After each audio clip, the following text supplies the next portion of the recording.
Buenas noches, estimados. Bienvenidos a la cuarta y última sesión de este curso, que ha sido, creo, podrán considerar igual que yo, ha sido bastante intenso. Y esta última sesión es más intensa todavía. Hoy vamos a ver ejercicios de cómo utilizar algunas herramientas que no son confiables para de algún modo brindarle algo de confiabilidad a la información que estemos resguardando en estos repositorios. El lunes comenzamos a ver lo que eran los repositorios digitales y la confiabilidad de estos. Hoy vamos a comenzar a identificar o vamos a identificar a, eh, los repositorios que son confiables porque dependen un dominio propio de la organización y de los repositorios que no son confiables, aun cuando presten nuestros servicios a la organización, a través de servicios contratados. ¿Sí? Además, vamos a ver cómo aplicar algunas herramientas de esos servicios no confiables contratados para, de algún modo, proteger nuestra información y de manera expedita poder encontrarlo. Recordemos que una de las funciones de la archivística o el centro, el corazón de la archivística, es permitirle al usuario poder encontrar de manera rápida la información que haya organizado y que esté custodiando. En esta ocasión vamos a repetir un poco la definición de repositorios para refrescar y además poder a partir de estas definiciones comprender lo que vamos a ver a lo largo de la clase. Vamos a conocer lo que son los enlaces permanentes, los tipos de enlaces permanentes, quiénes son proveedores de enlaces permanentes, para qué se utilizan y algunas consideraciones previas antes de implementar herramientas de tecnologías fundamentalmente para la gestión documental en estos repositorios que no son producidos por nosotros o por la organización, sino que son contratados. Luego vamos a trabajar, como les decía, con estas herramientas tecnológicas que nos brindan los repositorios no confiables o contratados. Y finalmente vamos a aprender, es posible que algunos de los que ya estén en este curso hayan visto en el webinar, en el último webinar, cómo podemos ordenar documentos bajo el principio de orden original que es netamente archivístico y que nos permite comprender cómo se ha estructurado un trámite de una solicitud, ya sea de un cliente interno o de un cliente externo, es decir, un ciudadano que haya presentado a la organización, de modo que desde el primer documento hasta el último podamos leer la historia de ese trámite como si fuese un libro, como si fuese un cuento. ¿Okay? Eh, Retomamos entonces una lámina que dejamos la semana pasada, que vimos la semana, perdón, el lunes, que es la definición de repositorio, que es el lugar donde se guardan las cosas. ¿Okay? Un repositorio puede ser un repositorio físico, es realmente un tipo almacén, solamente que cuando hablamos de archivística ya comenzamos a orientar el concepto de repositorio a un repositorio de archivo que implicaría que lo que contiene ese repositorio esté debidamente ordenado y además descrito, porque no basta tener las cosas organizadas, ordenadas en el sitio correcto, sino que además necesitamos saber a qué corresponde ese sitio correcto y cómo identificar lo que tenemos en ese sitio correcto, de manera que cuando lo busquemos lo podamos encontrar rápidamente. Por ejemplo, cuando nos mudamos, todas las cosas de la casa las metemos en cajas y las personas prudentes que no quieren perder la vida buscando algo en las 100 cajas que pueden tener en la mudanza, lo que hacen es una lista. Caja 1 contiene esto, caja 2 contiene lo otro. De modo que cuando buscas en la lista ya sabes a qué caja remitirte para ir a buscar aquello que necesitas utilizar. De igual modo, en la archivística se hace lo mismo. En cada caja de archivo que tiene una numeración, que tiene una descripción propia, un rotulado, habrá una lista que corresponda a aquellos elementos que están contenidos en esa caja rotulada. Esto es entonces un repositorio de archivo fundamentalmente en un soporte físico, en soporte papel. Pero cuando hablamos de este tipo de lugares donde se custodian documentos digitales, comenzamos a hablar de repositorios digitales, que es un espacio centralizado donde se almacena, organiza, mantiene y difunde información digital.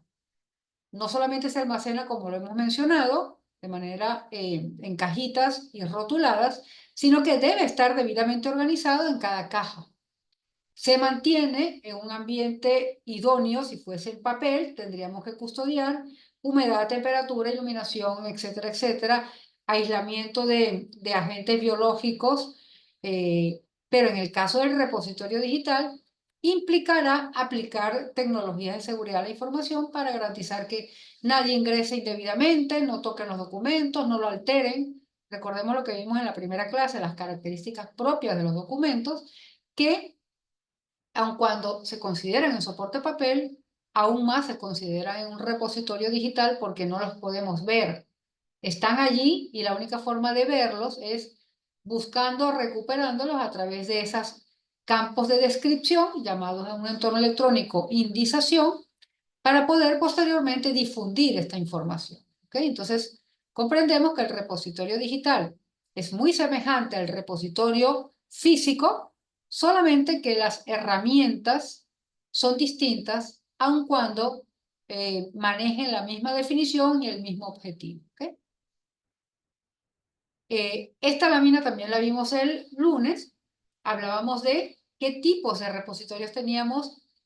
Tenemos institucionales, tenemos temáticos científicos. Estos temáticos científicos se manejan fundamentalmente para los centros de investigación. Por ejemplo, eh, el IGN tiene repositorios digitales especializados. Por ejemplo, el IGP tiene repositorios especializados científicos. O sea, tanto los geofísicos como los topográficos requieren repositorios especializados. Tenemos también otro tipo de repositorios que son la mayor cantidad que hay, porque por ejemplo, cada entidad pública tiene un repositorio institucional. Y es posible que una organización grande, privada, también lo tenga, como es el caso de las universidades, que requieren tener repositorios institucionales, porque parte del servicio que brindan a la ciudadanía es informar sobre todo aquello que comporta la actividad propia de la organización. ¿Okay? Entonces, veamos, los temáticos científicos pueden tener sus repositorios separados por investigación.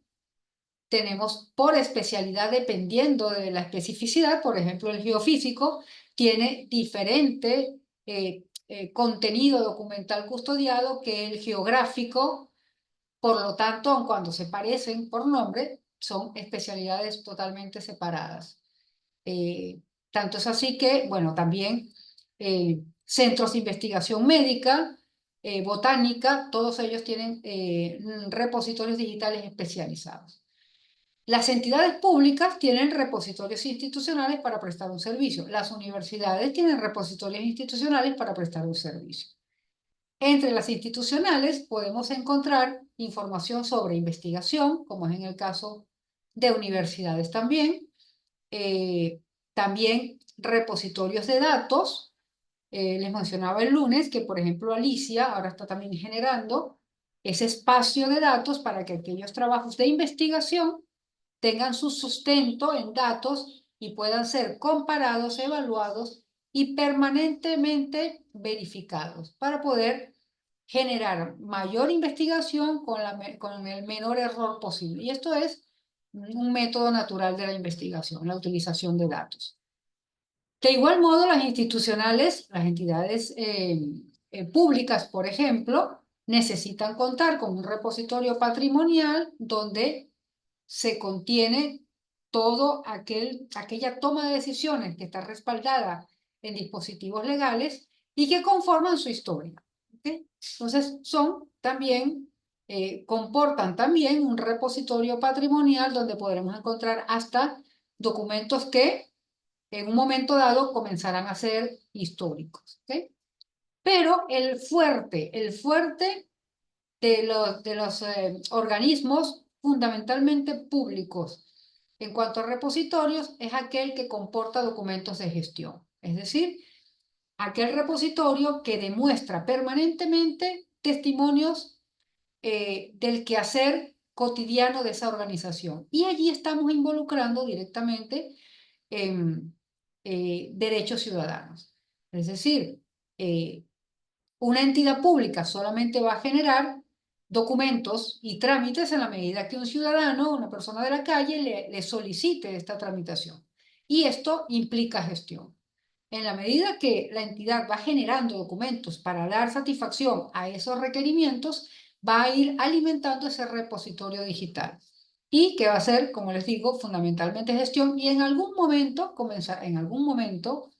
comenzará a formar parte también del repositorio patrimonial. Ya cuando esos documentos de gestión estén finalizados, ya estén verificados, ya pasen a una etapa precautelar de escasa consulta y ya se pueda considerar un documento de valor permanente para formar parte de entonces el acervo patrimonial.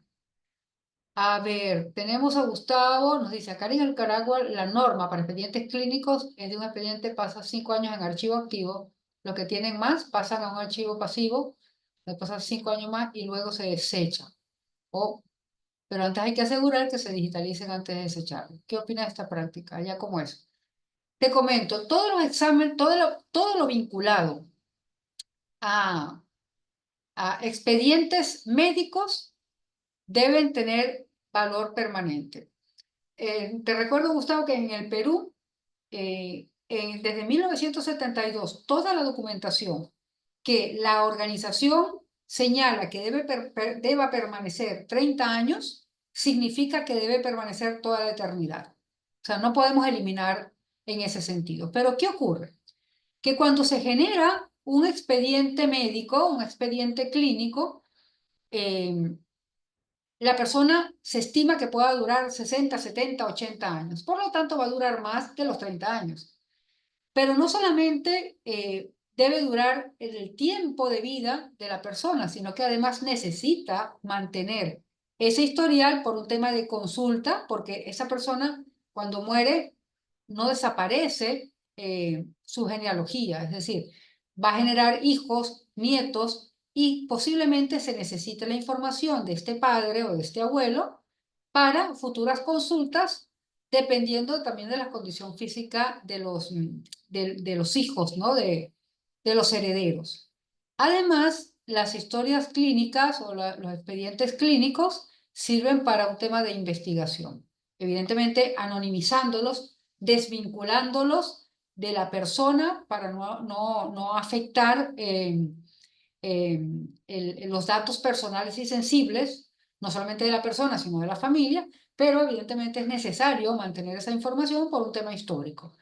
Podemos saber a través del estudio de expedientes hace 50, 60 años, en qué momento, por ejemplo en el Perú, o en Nicaragua, o en algún país, en El Salvador, hubo algún tipo de epidemia, un comportamiento sanitario que podría no haberse comprendido en ese momento, pero ahora sí. Pero si no le damos ese plazo de retención para que nos distanciemos históricamente y poder ver de manera más objetiva y en perspectiva la historia médica, no podremos describir situaciones médicas que podrían también afectar el futuro.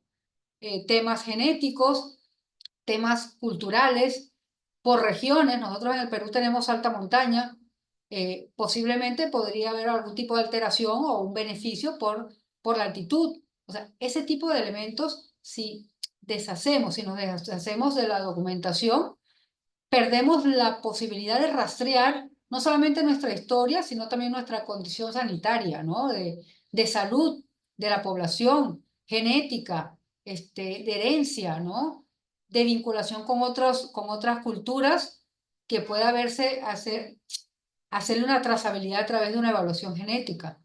Eh, Posiblemente una historia médica de hace 30 años, 50 años, podría hacernos saber la frecuencia o la intensidad o la cantidad de información genética de China con respecto al Perú. O sea, eliminar es perder un gran acervo documentario que nos permitiría comprender la identidad también de los pueblos, ¿no?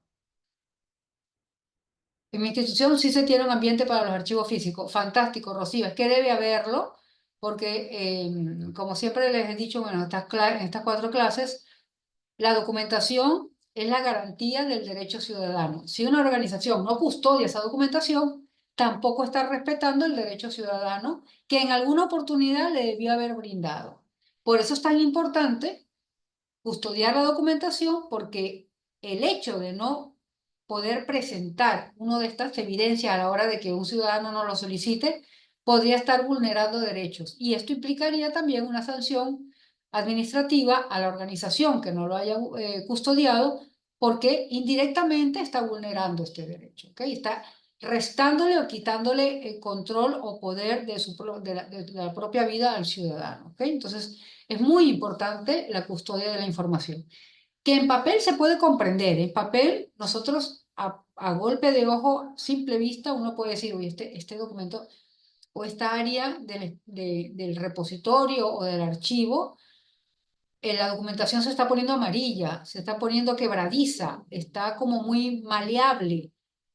Eso significa que posiblemente el entorno o el lugar donde estén custodiados está afectando la documentación y va a alterarla, va a deteriorarla muy rápidamente. Y lo podemos ver en un entorno físico, pero más difícil es la custodia, la conservación y más que nada la preservación de los documentos electrónicos, porque no se ven, no se tocan.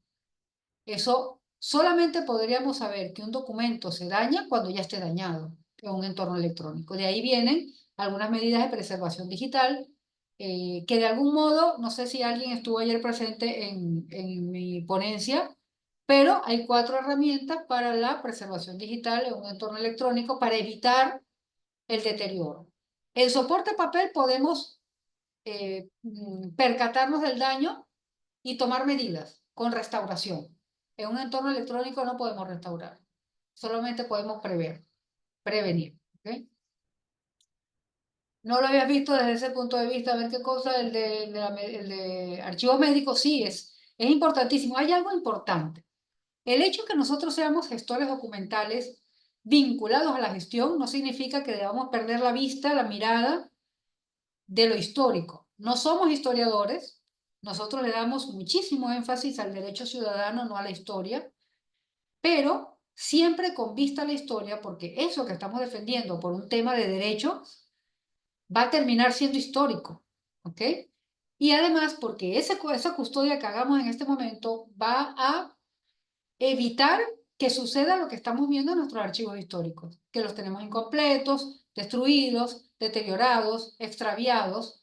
Si desde ahora los organizamos, cuando lleguen al repositorio histórico van a estar perfectamente ordenados. Entonces estamos ya desde ahora con documentos vivos en gestión, protegiendo nuestro acervo patrimonial, cultural. ¿Ok? Entonces es importante porque estamos matando 2 pájaros de un tiro. ¿Ok? Todo debería ser digitalizado. Carlos, ¿eso es una pregunta o una afirmación? Me interesa esa opinión tuya.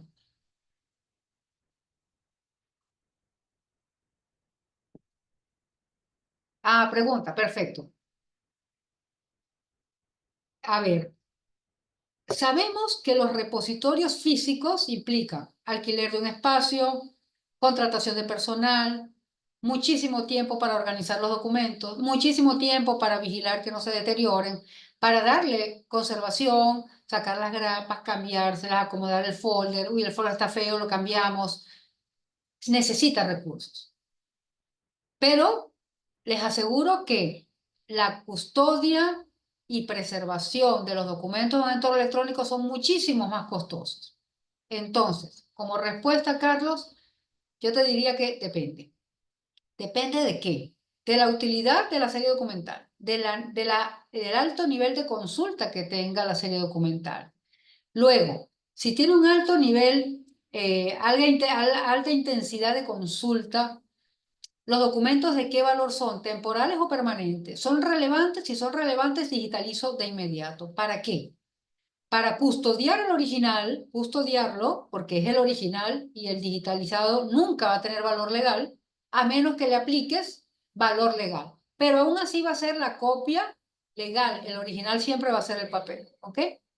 Y si es valor permanente, como ya lo vimos la semana pasada, sí, la semana pasada, no, perdón, el lunes, si le damos valor legal, pero es documento de valor permanente, igual no se puede eliminar porque es una copia que le hemos aplicado autenticidad, pero no es el original, ¿ok?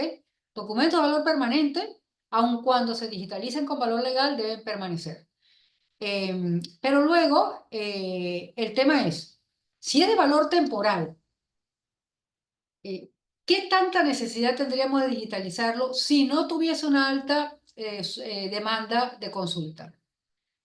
¿Qué nos permite el documento digitalizado? Que en cuanto nos lo piden, podamos proveerlo rápido. Pero la inversión de la custodia en papel, que hay que pagar por centímetro cuadrado de documento custodiado, uno paga, o sea, tiene un costo. Pero también tiene un costo cada mega de información respaldada en un servidor. Si tenemos documentación que no tiene alta consulta en papel y en electrónico, estamos perdiendo dinero.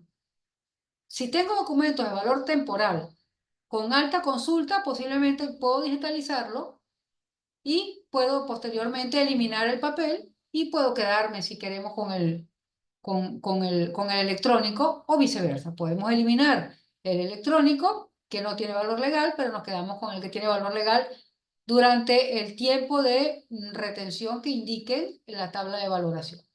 Si tenemos documentos de valor permanente, podemos digitalizarlo porque si tiene alta rotación, el original, que es de valor permanente, podría, en efecto, se deteriora cada vez que lo tocamos, lo sacamos, lo escaneamos, lo fotocopiamos, etcétera, se va deteriorando. Para evitar deteriorar un documento de valor permanente, entonces sí vale la pena digitalizar. ¿Ok? Valor permanente. Pero eso no significa que podamos eliminar el original. Entonces la gran pregunta es, depende. ¿Qué nos sale más costoso? Incluyendo costo, también el deterioro del documento de valor permanente, que va a terminar siendo histórico. ¿Ok? Entonces, es muy delicado el tema del análisis. Por eso cuando a mí me dicen, apliquemos línea de producción de microformas, yo digo, es pérdida de dinero para mí, de microformas con valor legal. ¿Por qué? Porque ya tenemos el documento de soporte papel con valor permanente, pero si lo digitalizamos con valor legal, no lo podemos eliminar, vamos a tener que tener los dos. Y ya vimos la semana pasada lo costoso que puede ser la aplicación de las líneas de producción con microformas de valor legal, porque hay que custodiarlo con la bóveda, ¿se recuerdan? El microarchivo, toda la locura, todo el costo que implica. Y con respecto al valor temporal, hay que custodiar el de papel. Sí, vamos a tener el electrónico también, son doble custodia hasta que se elimine, pero si ya no tenemos la necesidad de custodiar el papel, ¿para qué vamos a tener el electrónico? Entonces sería también un doble gasto. Eso significa que tendríamos que aplicar una ISO, que es la OAIS, para analizar si realmente necesitamos aplicar métodos de preservación digital a largo plazo en los documentos. Y eso requiere un proceso de valoración del gestor documental de la organización y avalado con el Comité Evaluador de Documentos en el Perú. ¿Ok? Entonces, no es tan simple. Por eso hay que hacer, por eso les digo, la profesión de archivista requiere un análisis continuo de micro y macro valoración y es un trabajo absolutamente intelectual. Ni siquiera es un tema de manejo y de habilidades manuales o de acciones o de procesos concretos, sino de análisis intelectual. En Perú existe el Archivo Central del Perú, e incluso van capacitando a las instituciones que cuentan un ambiente especial para su observación. Rocío, no entendí. ¿Esto es una pregunta o una afirmación? Te escucho, Rocío, a ver. Mm, Una afirmación. Bueno, en Perú lo que existe es el Archivo General de la Nación, ¿ok? Y cada entidad pública tiene un archivo central cuya responsabilidad, les comento de una vez, no es organizar documentos, sino recibir por transferencia y custodiar, así como capacitar y tener una vigilia permanente y un asesoramiento permanente a los archivos de gestión, de modo que gestionen, que tramiten, que traten, que organicen los documentos de manera adecuada a fin de que cuando lleguen al archivo central estén debidamente descritos, ¿ok? Y además aplicarle las debidas consideraciones de conservación de los documentos cuando estamos hablando de soporte papel, ¿ok? Y sí, los archivos centrales deben contar con un ambiente especial para su conservación, tanto así que tenemos más que la norma de conservación, a mí me gusta muchísimo el manual, la guía técnica para la conservación de documentos del Archivo General de la Nación. Muy sencilla, es un poquito ya arcaica, pero funciona muy bien. Tampoco es que nosotros tenemos grandes archivos en el Perú, o sea, no tenemos muchísima tecnología, así que esa guía es, es muy buena para estos archivos normales, no especializadísimos que tenemos en las entidades públicas. Y además da tips muy, muy buenos, ¿ok? Pero y sí, respetando un poco, tratando de buscar estas alternativas que ofrece esta guía, sí, podríamos contar con ambientes adecuados, idóneos para la conservación de documentos. Eh, Perfecto. Bueno, continuemos, chicos. Cualquier pregunta, ya saben, la puedo leer. ¿Ok? Ok. Retomamos también el tema que vimos el lunes. Tenemos repositorios de documentos, que son los sistemas de trámite documentario. En el Perú fundamentalmente tenemos esto. No tenemos, yo todavía no conozco ninguno. No tenemos ni SGD, Sistema de Gestión de Documentos, ni Sistema de Gestión de Documentos Electrónicos, ni tenemos mucho menos Sistema de Gestión de Documentos Electrónicos de archivo. Tenemos solo sistemas de trámite donde se ingresa el documento, lamentablemente también a través de correos electrónicos, y llegan hasta el estadio de trámite y ahí mueren. No hacemos los índices digitales, no verificamos la integridad de los expedientes, no los cerramos ni le damos la confiabilidad adecuada. Ahí quedan y nunca más, y no logramos nunca transferir al archivo repositorio digital institucional porque no tenemos repositorios digitales institucionales conforme lo requiere el reglamento de gobierno digital. Marco, ¿le puedo hacer una consulta con respecto a eliminación? Claro, Marco. A ver, cuenta.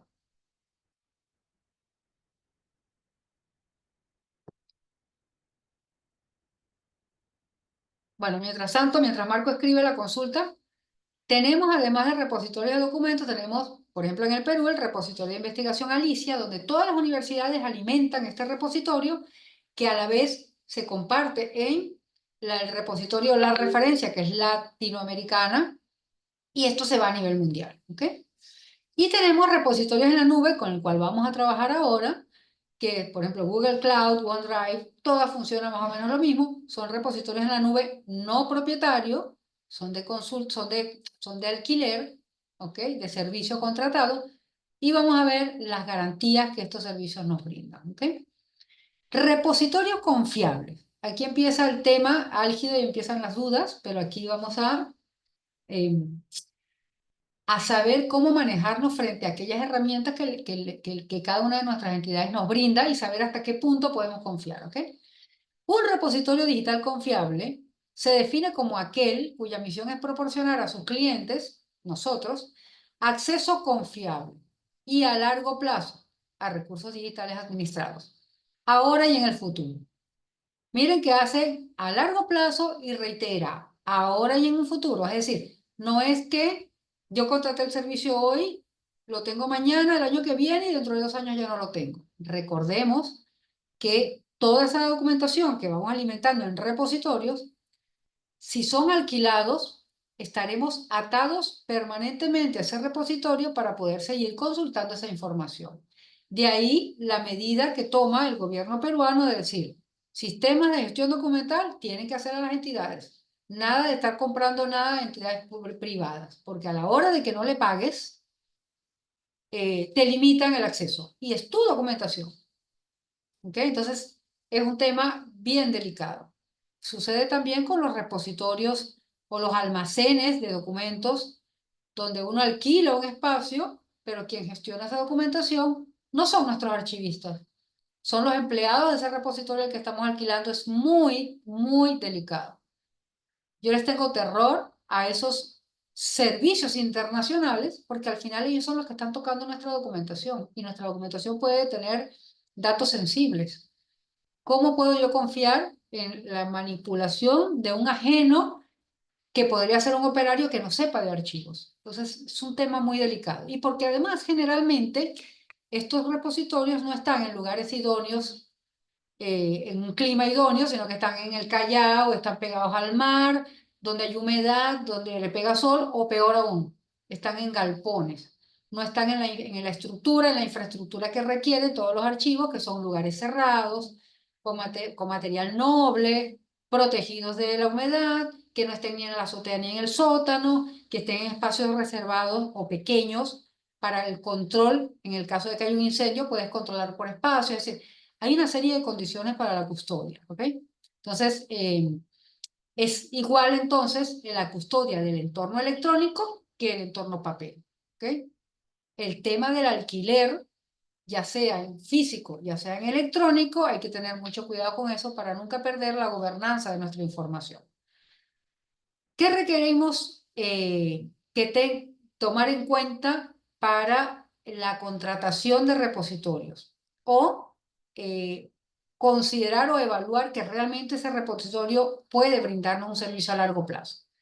Que haya un mantenimiento a largo plazo, es decir, que haya una planificación para el mantenimiento, la conservación, la vigilancia de ese repositorio digital.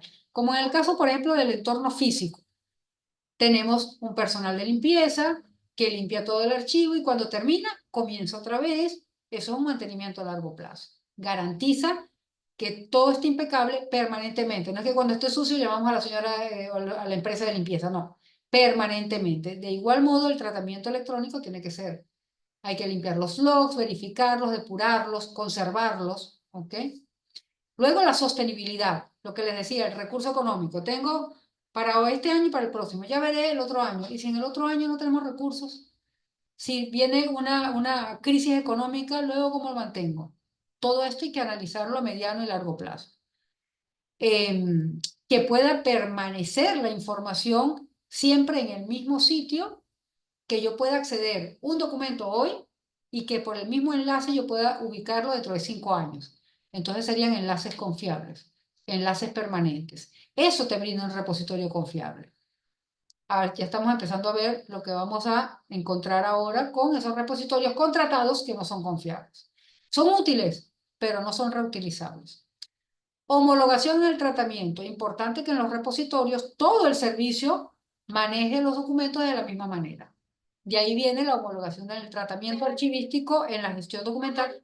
Para eso vamos a ver las últimas prácticas de esta noche, para que vean cómo podemos homologar en nuestra oficina y si es al ser buena práctica, podemos también compartirla con otras oficinas de la organización, de modo que empecemos a homologar un tratamiento que garantice que independientemente de quién esté o no, encontrar documentos en ese repositorio sea fácil. Evaluación de su efectividad. Permanentemente vigilando que realmente cumpla lo requerido, ¿ok? Que no se deteriore el servicio y eso es parte también de la contratación. Y que sea fiable a lo largo del ciclo vital de cada documento. Es decir, si yo tengo series documentales relevantes, tendrán que permanecer durante el tiempo establecido. Por ejemplo, valor permanente, necesito garantizar que en ese repositorio confiable yo tenga esos documentos más de 30 años. Pero no solo eso, bueno, este no es un curso de gobierno digital, pero debo también garantizar, ese repositorio confiable debe detectar cuando se estén venciendo los plazos de garantía del soporte o del formato en el cual esté ese documento, a fin de que yo pueda hacer una migración de un software a otro para que esa información siga estando legible a lo largo del tiempo. Eso lo tendría que hacer un repositorio confiable. Y de alguna manera ya estamos hablando de un sistema de gestión documental, donde lea permanentemente las condiciones de nuestros archivos. ¿Okay? Marco, para eliminar un expediente que según el PCD se conservan hasta 2 años de antigüedad con respecto a una cese de licencia de funcionamiento. Uy, eso de 2 años para un cese de licencia de funcionamiento me preocupa. Para eliminar este documento, ¿me baso en la antigüedad del expediente o en la fecha de solicitud de cese de licencia?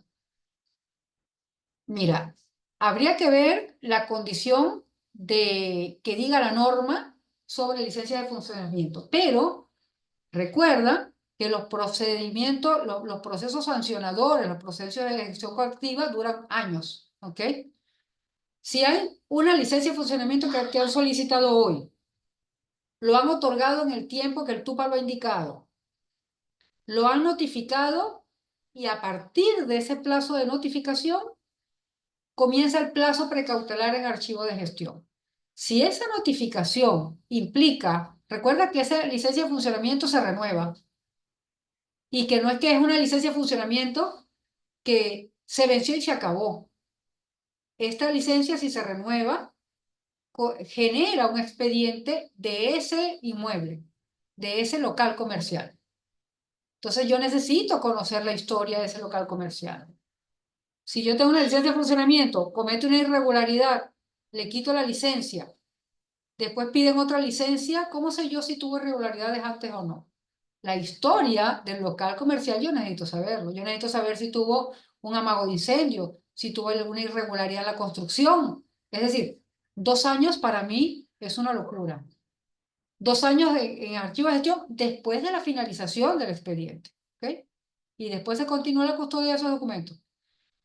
Pero ya en los archivos respectivos debería ser realmente, después que ya ese expediente no se alimenta más, que ya ha sido notificado, pasa ese periodo precautelar y luego se tendría que ir al archivo de gestión o al archivo periférico, dependiendo de si es muy amplio, muy grande y es muy especializado el archivo, ¿no? En la serie documental, pero eh, puede estar compartiendo espacio también con otros. Pero en el archivo de gestión tiene que permanecer de acuerdo a la experiencia que tengan en esa municipalidad con respecto a esa licencia de funcionamiento. ¿Defensa Civil les ha pedido alguna vez verificar las licencias de funcionamiento a 4, 5, 6 años de algunos inmuebles, de algunos locales comerciales? Sí, quiere decir que ese expediente debe permanecer en el archivo de central muchísimo más tiempo. Eliminación, difícilmente. Vean la historia de las solicitudes de acceso a la información y ahí podrán evaluar cuánto tiempo deben permanecer. Yo a esa serie de documentales, para no asumir riesgo, yo le daría, si quieres, 2 años después de la finalización del expediente en archivo de gestión, me lo llevo al archivo central, 15 años. Dentro de 15 años evaluaremos la valoración. Entraremos en un proceso de microvaloración y posiblemente digamos, si 15 años es mucho, ya lo eliminamos. O posiblemente digamos, mira, han seguido solicitando, hubo un siniestro. Tenemos que verificar si el mismo dueño, el mismo solicitante de la licencia de funcionamiento, que tenía problemas de lavado de activos, está vinculado con otro. Vamos a ver el titular de esa licencia de funcionamiento, porque si tiene 2 casos de lavado activo, investiguemos. O Poder Judicial, Ministerio Público diga, necesito saber todas las licencias de funcionamiento que están bajo el nombre de este ciudadano y ya ustedes lo eliminaron. ¿Cómo ayudan? ¿Me explico? Recordemos, no somos historiadores, pero sí estamos vinculados a la gestión pública y a la lucha contra la corrupción y a la transparencia y rendición de cuentas. Posiblemente tengamos licencias de funcionamiento regaladas, negociadas. Teníamos un perito que negoció la licencia de funcionamiento. Y si vemos irregularidades en 3, 4, podemos hacer la investigación por supervisor, por inspector. Y podemos hacer casuística, ¿me explico? Entonces, es muy delicado eso de eliminar o de evaluar a priori los tiempos en archivo central porque estorban. Es importante también tener ese análisis posterior por un control posterior que podría ser Contraloría de la República, Ministerio Público, Poder Judicial, ¿ok? Se tendría que revisar, dice Blanca, el tiempo porque las organizaciones que ocuparon ese lugar pueden demandar ante las cámaras de comercio por el goodwill. Si no puede rentarse para colocar el mismo objeto comercial, también por la historia de la licencia, claro, para investigación fiscal por testaferrato. Perfectamente, Blanca, es eso.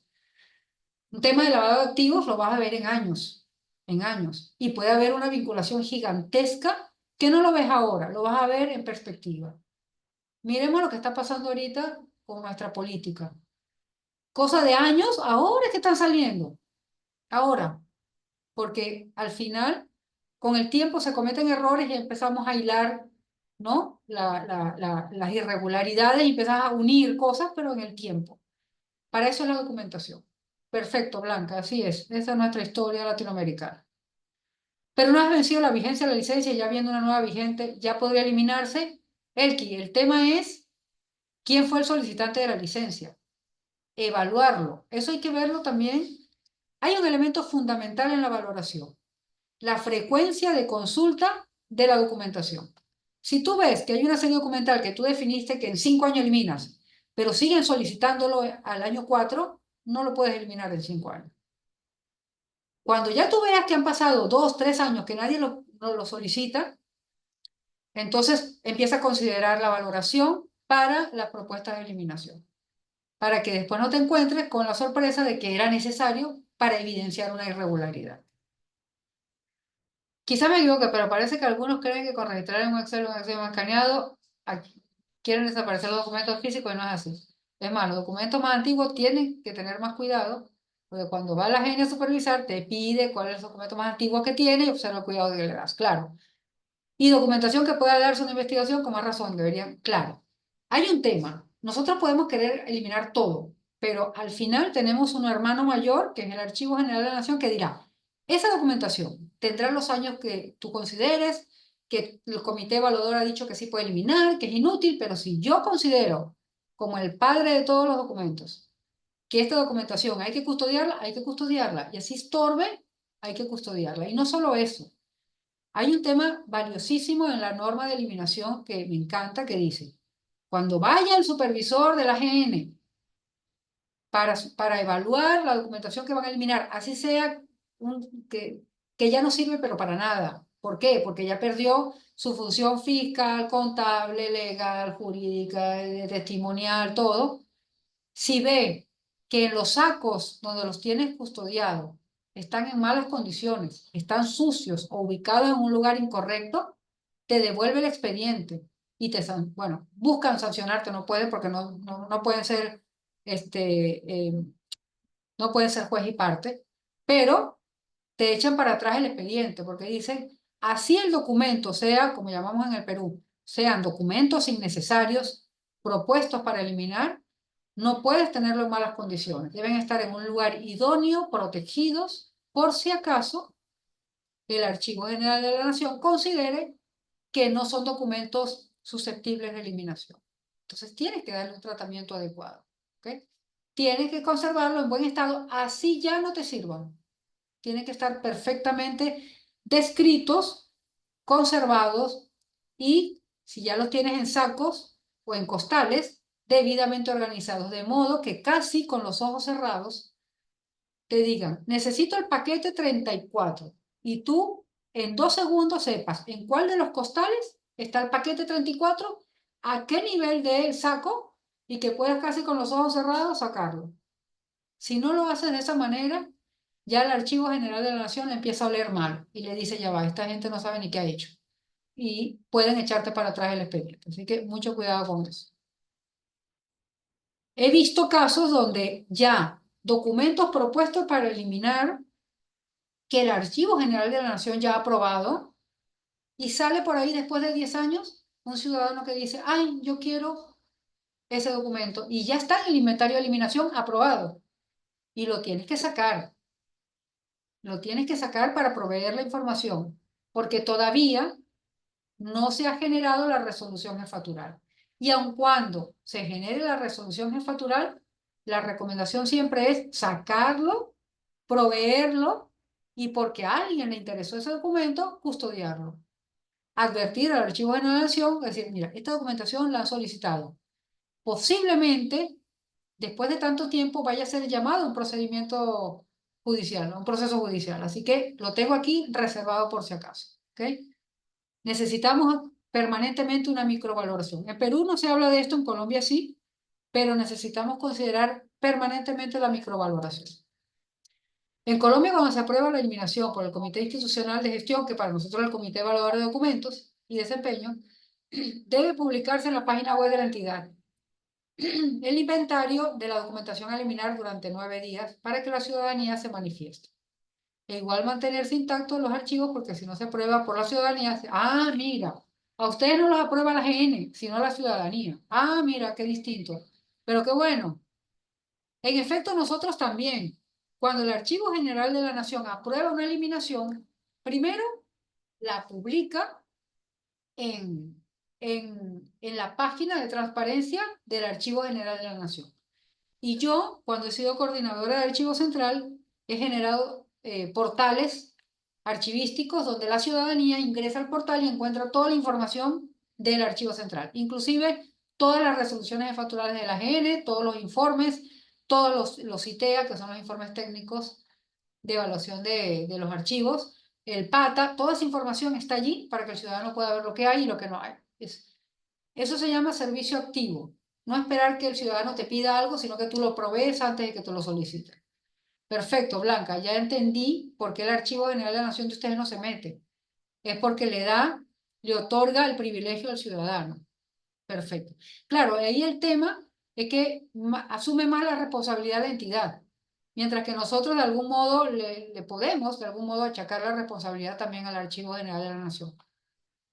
Posiblemente sea un poco más maduro lo que hacen ustedes que nosotros, pero a nosotros nos va de maravilla. Pero qué bueno, ¿ah? Qué bueno que el ciudadano esté involucrado en el proceso de eliminación también. Ok, entonces tenemos repositorios confiables para la gestión. Para mí, solamente homologar la descripción y el tratamiento y mantener un orden de los documentos es más beneficio que la inversión económica para la contratación de servicios de organización o la contratación de repositorios. ¿Ok? ¿Qué ocurre? Que a veces no tenemos el dinero, por ejemplo, para comprar el servicio de SAP, pero sí podemos tener unos repositorios que, aun cuando no sean confiables, logremos instituir estructuras de homologación, estructuras de orden para que toda la organización mantenga una lógica que permita la recuperación de la información y la custodia adecuada de los documentos, así sea en un repositorio contratado no confiable. ¿Ok? Pero, ¿qué ocurre? Que necesitamos saber qué cosas son repositorios confiables y qué cosas no son confiables. O qué nos garantiza que la información que tengamos ahí custodiada pueda ser accedida permanentemente, independientemente de si es modificado o no ese documento. ¿Ok? Esto lo vamos a comprender a partir de los enlaces. Veamos qué es un enlace. Un enlace permanente es un enlace que permite a los usuarios recuperar recursos para su uso futuro. En concreto, un enlace permanente es una dirección web que apuntará de forma constante, permanente, que no cambie, a una fuente de información específica. Por ejemplo, los trabajos de grado, y vamos a ver ejemplos ahora, generalmente, o los trabajos de investigación o los de especialización que podamos encontrar por ejemplo, en Google Académico, podemos entrar, o en las bases de datos de las universidades, podremos encontrar que todos los trabajos, todas las publicaciones comienzan por alguna identificación, por algún dominio específico que es común a casi todos los trabajos. Generalmente se está trabajando con el DOI. ¿Ok? Ahora vamos a verlo. ¿Qué hace qué? Hay un enlace DOI que cuando tú ese enlace específico se lo asignas a un documento, así tú sustituyas el documento, ese enlace va a permanecer. O sea, yo tengo un documento en PDF con una identificación o enlace DOI, yo puedo de repente en mi computador modificar ese PDF y lo vuelvo a subir ese enlace. Significa que a partir de ese único enlace, las actualizaciones se van a renovar en ese mismo enlace que no voy a cambiar jamás. ¿Okay? Yo puedo tener un enlace hoy con un documento, el año que viene actualizo el documento y sigue siendo el mismo enlace. ¿Okay? Por eso que para los trabajos de investigación, por ejemplo, cuando te piden las referencias bibliográficas o las de contenido, sean DOI, porque en el tiempo van a permanecer en esa descripción específica. No así con los archivos que podemos tener en OneDrive, en SharePoint, en Google Drive, donde si nosotros modificamos el archivo, el enlace se rompe y hay que volver a brindar esta comunicación, ¿no? Este link, porque no son permanentes, por lo tanto no son confiables. ¿Ok? ¿Cómo conocemos nosotros los enlaces permanentes? Con estos nombres que tenemos aquí abajo, URL, enlace URL del documento, enlace de recursos, enlace... De este modo pueden ser descritos en muchísimas páginas web, ¿ok? La ventaja del enlace permanente es que son unívocos, es decir, no existen dos enlaces iguales en el mundo, persistentes, a pesar de que el documento se cambie, el enlace sigue siendo el mismo. Eso permite la actualización de los archivos y permite la recuperación, gestión y citación constante que se mantengan en nuestro trabajo de investigación, ¿ok?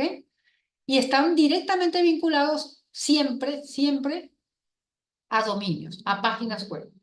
Entonces, veamos acá, por ejemplo, esta es la página de la universidad donde yo trabajo y esta es la página del repositorio. Tenemos la parte de arriba, que es el encabezado de la página, y en la parte de abajo del repositorio digital institucional, donde se están publicando los trabajos de investigación, los trabajos de grado, de tesis y de suficiencia profesional, podemos encontrar donde está el cuadradito rojo, dice URI, ¿ok? Es la referencia única, el identificador único del documento que se está custodiando en ese repositorio. Y si se dan cuenta, en la letrita celeste dice HTTPS, ¿ok? Que es el protocolo con seguridad, HDL Handle, que viene del dominio Handle, que es un proveedor de servicio de enlaces permanentes. Entonces, si se dan cuenta, los trabajos de grado no vienen de un Google, vienen de un servicio privado que presta el servicio de enlaces permanentes, ¿ok?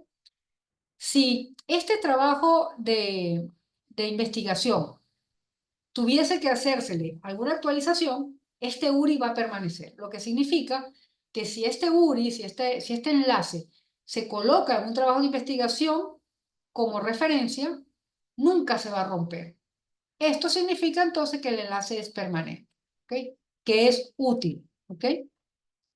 Estos enlaces permanentes se utilizan fundamentalmente para bibliotecas y repositorios bibliográficos en estas formas muy particulares que son las más conocidas. DOI, que es el que les mencionaba, y Handle, que es el que les acabo de mostrar. Ustedes pueden meterse en cualquier repositorio institucional de universidad, por ejemplo, o de bibliotecas, y van a encontrar todos los textos van a tener o DOI o Handle. Pero también tenemos enlaces permanentes para la gestión que van a depender absolutamente de otro tipo de dominio. Ya no es el dominio del proveedor del servicio del enlace permanente, sino del propietario de la institución. Entonces, veamos acá, en la parte de abajo tenemos dos enlaces. Tenemos el de la página, el de la gran página del gobierno peruano, que esta gran página se divide en subdominios. En el primer caso tenemos el subdominio del Ministerio de Cultura. Este enlace no se va a romper nunca porque está apuntando directamente a ese subdominio que es cultura, ¿ok? Pero además, dentro de ese subdominio cultura tenemos otras páginas que son aquellos que están refiriendo información de la institución y de transparencia en específico. Entonces, si te das cuenta, tienes un gran dominio que se va decantando en menús, pero que siguen brindando un enlace permanente al interior de un dominio que es la gran página del gobierno peruano. ¿Okay? No es que cuando el administrador de la página web del Ministerio de Cultura cambia la información de, por ejemplo, el caso de la subpágina de transparencia, hay que cambiar el enlace. No, siempre va a permanecer. Aun cuando la modifiquen, la actualicen, siempre va a ser el mismo enlace. ¿Okay? Entonces son enlaces permanentes. Utilidad de los enlaces permanentes, lo que vimos anteriormente. El DOI, por ejemplo, es un identificador de un objeto digital, es decir, un elemento, un archivo, un artículo electrónico de revista, un capítulo de un libro, sin importar su URL, de forma que si esta cambia, el objeto que sigue teniendo la misma identificación. Por ejemplo, en el caso de los trabajos de grado, que están vinculados efectivamente con el DOI o con el proveedor, que puede ser el DOI o Handle, pero también están vinculados al dominio del propietario de esa documentación. Es decir, si ustedes van a la página de cualquier universidad, van a encontrar que dice el dominio, el nombre de la universidad, slash, posiblemente, y el código DOI o el código handle, porque están vinculados los dos. ¿Qué ocurre si esa universidad desaparece? Como, no sé, a las peruanas o no sé, desaparece la universidad. ¿Y qué pasó con los trabajos de investigación que tenía esa universidad? A pesar de que no está el dominio de la universidad, el DOI o el handle mantiene vivo el enlace. Ya no depende solamente del dominio general donde se custodia, sino que también depende de ese identificador único que se le ha dado a través de un servicio adquirido, que es el DOI o el handle. Entonces, te da una autonomía, una independencia del dominio en el caso de que, no sé, se caiga el servidor de la página web de la universidad, pero sigue estando en el servidor DOI, en el servidor del proveedor del enlace permanente. ¿Ok? Entonces, muy, muy importante. Y el handle, igualmente, es otra empresa, es un sistema abierto que permite la asignación de identificadores persistentes, es decir, permanentes, a objetos digitales de Internet, artículos, revistas, imágenes, etc. ¿Ok? Entonces, es súper, súper útil. Miren acá. Enlaces permanentes. Este es uno de mis chicos. Tenemos el enlaces para la gestión. Miren, es el repositorio, es el subdominio del dominio EDUPE, que es de la universidad, pero también tiene el enlace bibliográfico, es decir, el enlace del documento. Si se cayese el dominio de la UX, tendríamos todavía la identificación del handle.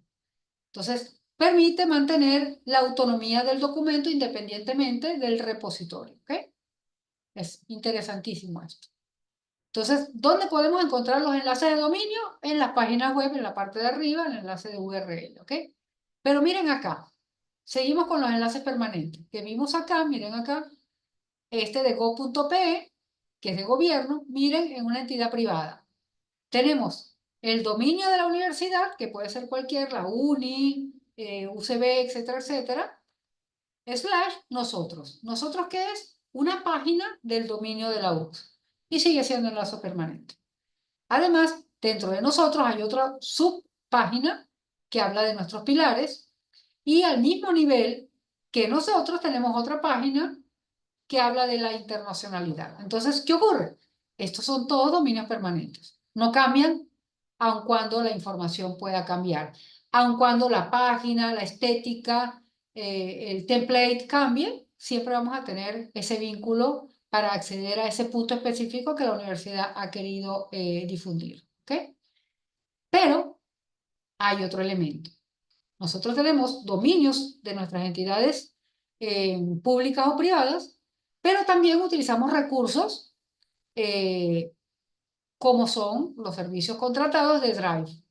Google Drive, tenemos OneDrive, tenemos SharePoint, de 365, etcétera, etcétera. ¿Qué ocurre con ello? Miren acá. Este es un dominio privado, absolutamente mío, de mi organización, que garantiza que la información que esté allí permanezca en el tiempo. ¿Okay? Mientras mantenga vivo o pagado el dominio, ¿no? Pero en este caso, miren de quién es el dominio del Google Drive que todos nosotros usamos y que todos nosotros eh, colocamos la documentación de nuestra organización. Miren lo delicado. El dominio no es, en este caso, de UX, EDUPE. El dominio es de Google. Miren. ¿De quién es el repositorio? De Google. No, yo lo pago. Sí, pero es de Google. ¿Dónde está la documentación? En Google. No, no está en mi dominio, está en Google. Atención con eso. Entonces, el propietario es Google, el subdominio es del Drive, ¿ok? Y miren aquí a mano derecha, todos los enlaces permanentes, estos son permanentes, pero de Google, no de nuestra organización. Tenemos docsgoogle.com, es decir, el lugar donde está nuestra información, que es generalmente lo que dice, la sección donde dice mi unidad es esta, ¿ok? Pero luego, dentro de mi unidad, yo puedo tener documentos, o sea, como los Word, pero en Drive, está dentro del subdominio document de Google.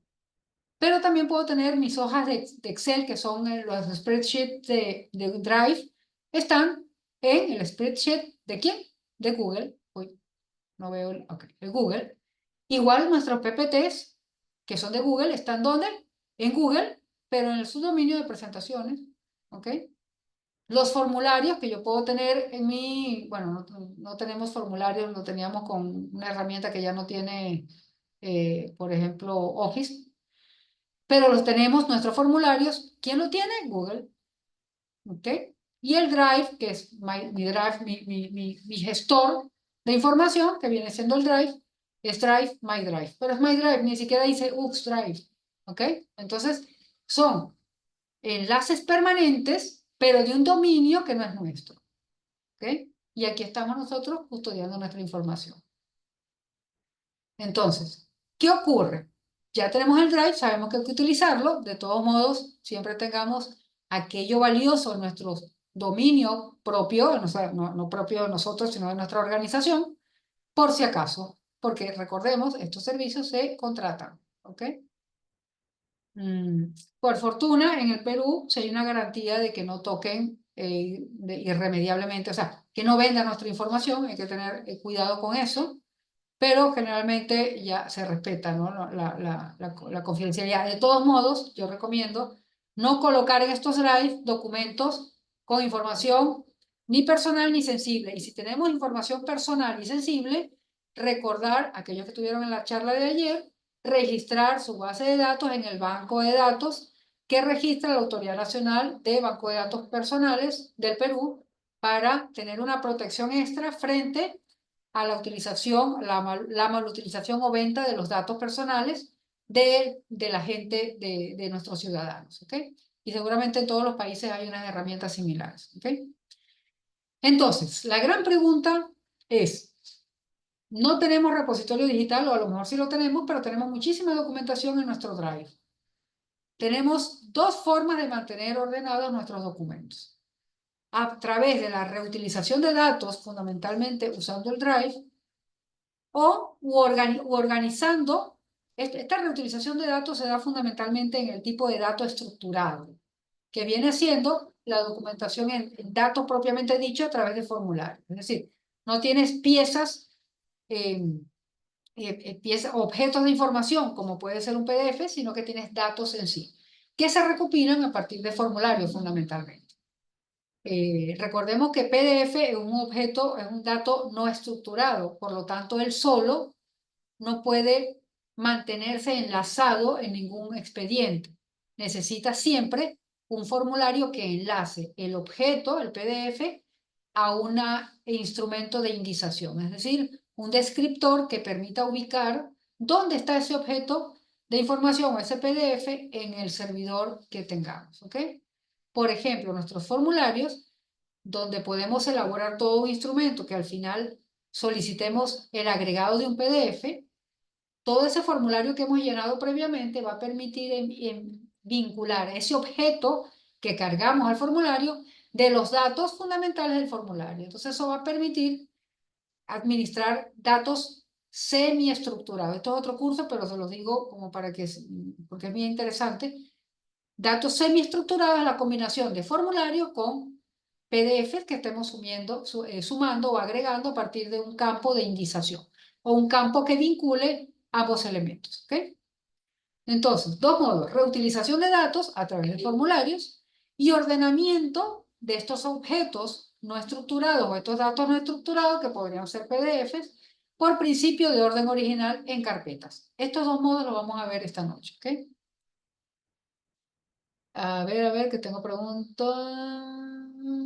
¿El banco en qué dominio estaría si toda información que se va a la nube que pertenece a Google?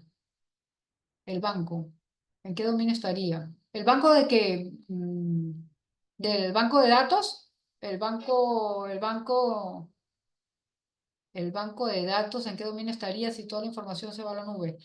Claro, lo que pasa es que generalmente cuando las organizaciones registran en el banco de datos, por ejemplo, la Autoridad Nacional que tenemos en el Perú y seguramente en todos los países hay, registramos un banco de datos, estos generalmente están sobre plataformas o propias de la organización o sistemas de trámite. ¿Ok? No creo que las organizaciones tengan este banco de datos en Google. ¿Ok? Generalmente están en sistemas de gestión, en sistemas de gestión del talento humano, en sistemas contables. Por ejemplo, en las universidades tenemos, todas las universidades creo que tienen su sistema de control de estudios, de registro de los alumnos, de sus notas, ¿no? de toda su historia académica en sistemas propios, no en sistemas contratados, porque necesitas gestión de datos. Entonces, esa gestión de esos instrumentos de gestión de datos son los que se reportan al Registro Nacional de Banco de Datos. ¿Okay? No creo que alguien lo haga en Google, porque en Google fundamentalmente lo que gestiona son algunos datos y algunos datos estructurados y muchísimos datos no estructurados, porque fundamentalmente Google lo que hace es organizar en carpetas o brindarte carpetas para organizar. En cambio, los datos en sí, tú lo que quieres es tenerlos crudos y vivos para poder combinarlos y a partir de la generación de información usando los datos, poder tomar decisiones. ¿Okay? Por ejemplo, no sé, ¿cómo se llama? La lista de notas de calificaciones de un alumno para alcanzar la titulación el egreso de un programa de estudios, necesita que esté todo completo, sacar promedio, sacar evaluación, analizar en qué cuartil está, etcétera, etcétera. Y esto no lo haces a partir de un PDF, esto lo haces a partir de datos crudos. ¿Ok? Entonces, no creo que eso lo estemos manejando, es tan delicado que no creo que se esté manejando en Drive.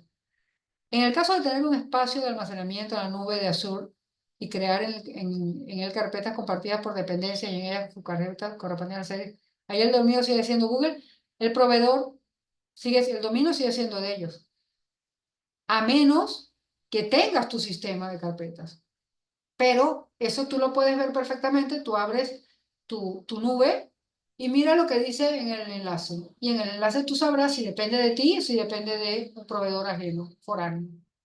Entonces, lo que es importante, y yo creo que sí, eso es, ¿por qué? Porque los datos también pueden ser un instrumento de conflicto entre naciones.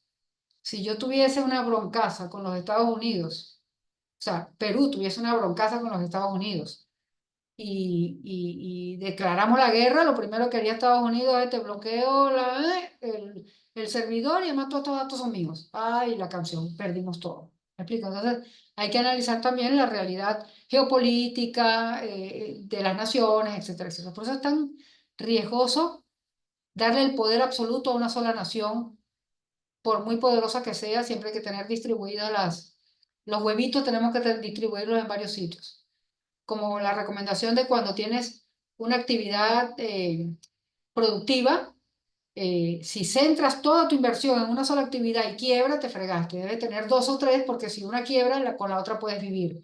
De igual modo, los repositorios. La información no rebasarla solamente sobre un proveedor. Si tienes proveedores, no has desarrollado tu software, trata de equilibrarlo de modo que si uno te falla, el otro te cumpla, ¿no? Hay que tener ese juego, esa estrategia de modo de alcanzar lo que en Colombia se menciona tanto adecuadamente, porque creo que en Perú no lo estamos manejando bien todavía, sobre la gobernanza de la información para garantizar derechos. ¿Okay? Si puedes, Blanca, no sé si se puede por aquí, captura, porque yo no tengo acceso a Azure, captura, si pudieses ahora, el explorador, la parte de arriba, la barra, y si la puedes compartir por aquí por el chat para decirte si es tú, si está sobre tu servidor, si está sobre tu dominio o si es un dominio contratado. ¿Ok? O sea, contratado sin control absoluto. Entonces ahora vamos a jugar. Vean esto. Ah, claro, solo está, claro, tienes acceso controlado, que eso puede ser, mira, perfectamente también puede ser un SharePoint y eso sigue siendo un 365. ¿Ok? Eso no es propietario de la organización. Igual, dependiendo de las condiciones de las políticas de seguridad, no vas a poder ingresar. Pero eso no significa que sea absolutamente propietario de tu organización, sino que está contratando un servicio. A partir de ahora vamos a hacer unas prácticas que les comento. El examen, vamos a tener un quiz para completar el tema de los 4 quiz que nos van a ayudar en la cualificación, pero también vamos a tener un examen. Ese examen va a tener 16 preguntas donde van a necesitar manejar algunos documentos que le estamos compartiendo también y vamos a tener 2 preguntas prácticas que no son necesarias cumplirlas, pero que si las hacen van a tener puntos extras por si acaso en las preguntas algunas les falla, algunas se caen. Es decir, ustedes van a poder sacar 20 puntos a partir de 36 puntos, ¿ok? Porque posiblemente se les complique un poco el tema del examen final. Pero el que quiera hacer la práctica, porque realmente es muy útil, y ahora van a ver, bueno, no van a ver un caso concreto, sino un modelito que les di sobre cómo gestiono yo algunos documentos en mi trabajo, van a ver la utilidad y el ahorro de tiempo que implica manejar algunas pequeñas herramientas solamente de esos proveedores de servicios, como es el caso del Drive, que es el que en particular usamos en mi organización. Entonces, vamos a visitar, déjenme un momentito, copiar un momento, un enlace, y me van a informar si pueden ver, vamos a ver acá, vamos a ver primero esto. No, vamos a enseñar solo desde acá. Ok, ¿pueden ver mi pantalla? No creo, ¿no? No. Déjenme descompartir y compartir lo que tengo, ¿ok? Acá. Ok, ahora sí, miren. Este es un drive normal, este es mi drive personal, ¿ok? Que tengo un montón de, bueno, no tengo un montón de tantas cosas, porque esto es una de las carpetitas que yo tengo para ustedes para esta clase, ¿ok? ¿Qué ocurre? Que cuando yo quiero compartir información, yo tengo una carpeta en mi organización con el nombre de mi oficina y yo quiero que todos mis compañeros de trabajo puedan visualizar los documentos que yo tengo. Pero no quiero que vean este desorden, porque miren, de algún modo está todo desordenado. Pero yo puedo tener una hoja, recordemos el tema de los enlaces permanentes, una hoja donde yo pueda modificar permanentemente la información que no pierda el vínculo con la URL que yo en su oportunidad le dé a mis compañeros de trabajo. Es decir, yo hoy puedo decir, necesito que todos trabajemos con este documento o necesito que ustedes consulten este PDF. Pero luego que yo les comparto el PDF, me doy cuenta que el PDF tenía un error ortográfico y lo quiero corregir. Si yo ese PDF lo corrijo, ya pierdo el enlace. Y lo que yo hice, lo que le consigné a mis compañeros de trabajo para que accediesen a ese PDF, ya está roto. No lo van a poder consultar. Entonces, una alternativa muy sencilla es no hacer un PDF, sino hacer un vulgar documento de Word sobre el Drive. ¿Ok? Entonces, ¿qué es lo que yo haría? ¿Qué es lo que yo hago generalmente? Hago un simple, miren, es un simple documento que correspondería, miren, a un documento de Google. Es decir, el Word normal, pero sobre la plataforma de Drive. ¿Ok?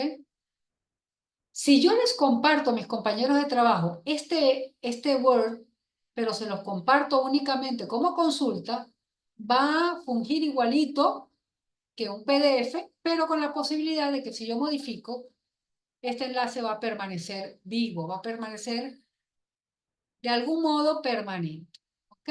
Entonces, no es permanente, pero si no lo cierro, va a ser siempre permanente.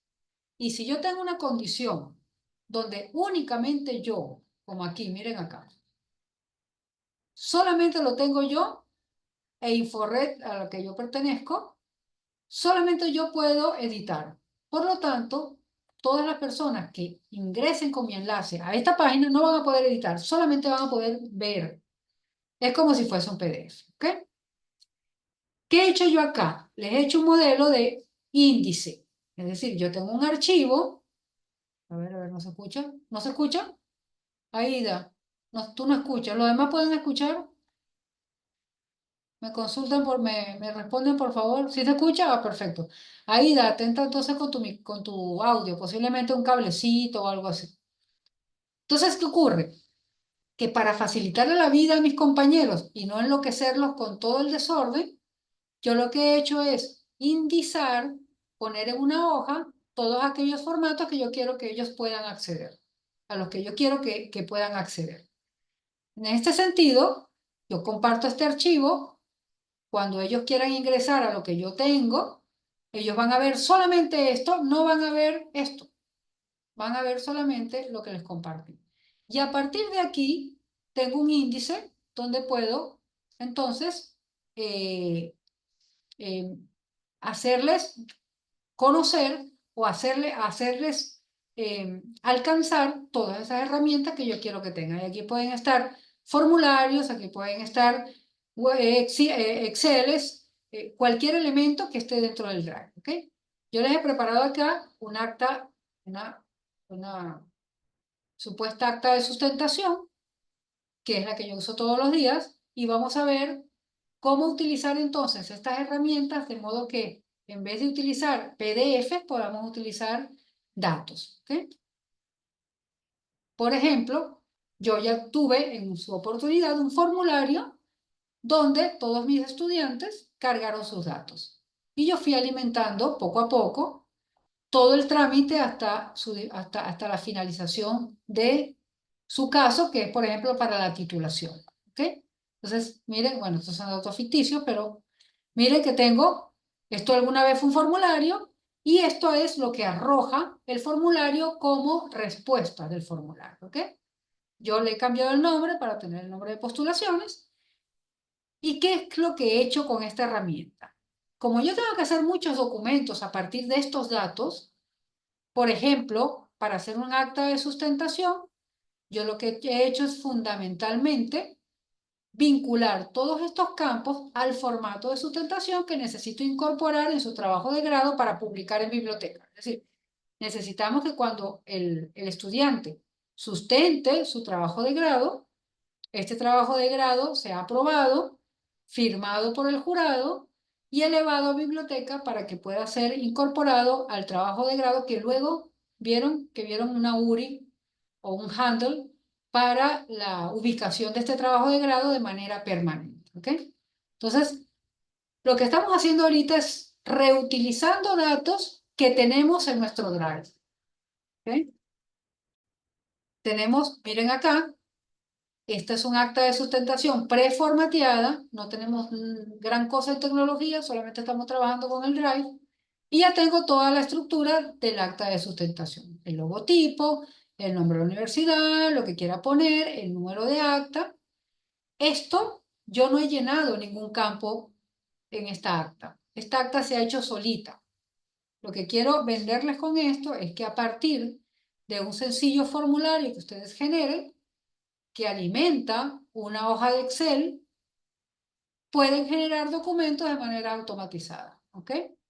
Tenemos entonces una postulación donde tengo los nombres y apellidos de los estudiantes, su DNI, tengo también la ciudad donde están, el asesor que tuvieron, que los acompañó hasta su sustentación, hasta la elaboración del trabajo y sustentación, el título del trabajo de grado, el jurado presidente, el jurado miembro, etcétera, etcétera, ¿ok?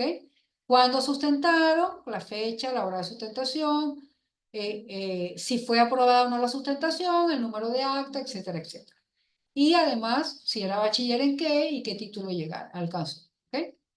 Toda esta información ya está recabada y lo que hago es simplemente llevármelo al acta, porque en el acta necesito esos datos. Necesito saber el número de acta, que si se dan cuenta estaba acá, miren acá. A ver, a ver, a ver. Número de acta de sustentación, 020. ¿Qué dice aquí en esta última pestaña? 020. ¿Cómo me jalé yo esta data? Miren aquí arriba, vamos a ver, poner un poquito más arriba, más grande. Tenemos una pequeña fórmula donde hago un igual. Ustedes saben que todas las fórmulas en Excel y en los drives, en cualquier drive, es con un igual. Texto, necesito colocar un texto que diga acta, número, como dice aquí arriba, dice aquí abajo, y cierro la comilla, porque esto es texto, o sea, esto es una cadena de caracteres. Pero luego quiero asignarle un dato que tengo que extraer de la paginita, de la pestaña llamada postulaciones, ¿ok? Quiero jalar la de postulaciones y ya les voy a mostrar cómo. La jalo y uno las cadenas, una cadena de caracteres con una cadena de datos, pero luego quiero darle la otra extensión al final del documento, la nomenclatura que ya habíamos visto también en la segunda clase, o en la primera clase, que es el nombre de la organización y la oficina. ¿Recuerdan que habíamos visto eso en la primera clase? Entonces estoy uniendo tres trozos de información relevante para conformar un número o una identificación unívoca a este documento. No va a haber en el mundo un documento con ese mismo número y esa misma descripción. Repitiendo lo mismo que dijimos en la primera clase, ¿ok? ¿Qué ocurre? Pero luego también tengo más datos, como por ejemplo, mira, aquí tengo el nombre del jurado presidente, aquí tengo el nombre del jurado miembro, aquí tengo el nombre del asesor. ¿Ok? Pero tengo más datos. Tengo datos, miren aquí en el texto, tengo el título, trabajo titulado de este modo, ¿ok? Que presenta el nombre y apellido de la persona que lo presenta. Y todo esto, si se dan cuenta que hay una cadena de caracteres, aquí hay una cadena de texto, de datos, otra cadena de caracteres, otra cadena de datos, etcétera, etcétera. Para conformar, finalmente, un texto completo. ¿Ok? ¿Qué estamos haciendo aquí? Utilizando como una herramienta que es gratis, o sea, que es gratis porque no es un servicio especial, generando simplicidad en nuestros trámites. ¿Ok? De igual modo acá tengo ingeniero ambiental, lo he extraído de la base de datos, igualmente la fecha, lo he extraído de la fecha de la sustentación. Igualmente, miren, aquí los nombres de los jurados. ¿Cómo he hecho esto? Eh, vamos a cerrar esto un poquito, vamos a llevarlo acá. Tengo 3 estudiantes a los que estamos tramitando su titulación. ¿Ok? Para proceder, para pasar los datos de postulaciones a acta de sustentación, recuerden que tenemos una sola acta de sustentación a la vez. Entonces, documento que yo quiera tramitar su acta de sustentación, lo que hago es seleccionar el renglón, selecciono copio y he preparado previamente una hoja llamada base con el mismo rótulo. Con el mismo rótulo de arriba lo tenemos abajo. ¿Ok? Y lo que hacemos es pegar en el segundo renglón, ¿ok? La información. ¿Por qué en el segundo renglón? Miren acá. Porque acá, donde están las fórmulas, yo le he dicho que todos los datos los va a sacar ¿de dónde? Del segundo renglón. Va a servir solo uno a uno, porque esto no es una base de datos, esto es una vulgar hoja de Excel, pero en Drive, ¿ok? Entonces, de igual modo podemos hacer en el Excel, si no lo queremos hacer en la nube. Pero yo les recomiendo que todo lo tengan en la nube, que esperamos que sea confiable. ¿Por qué en la nube?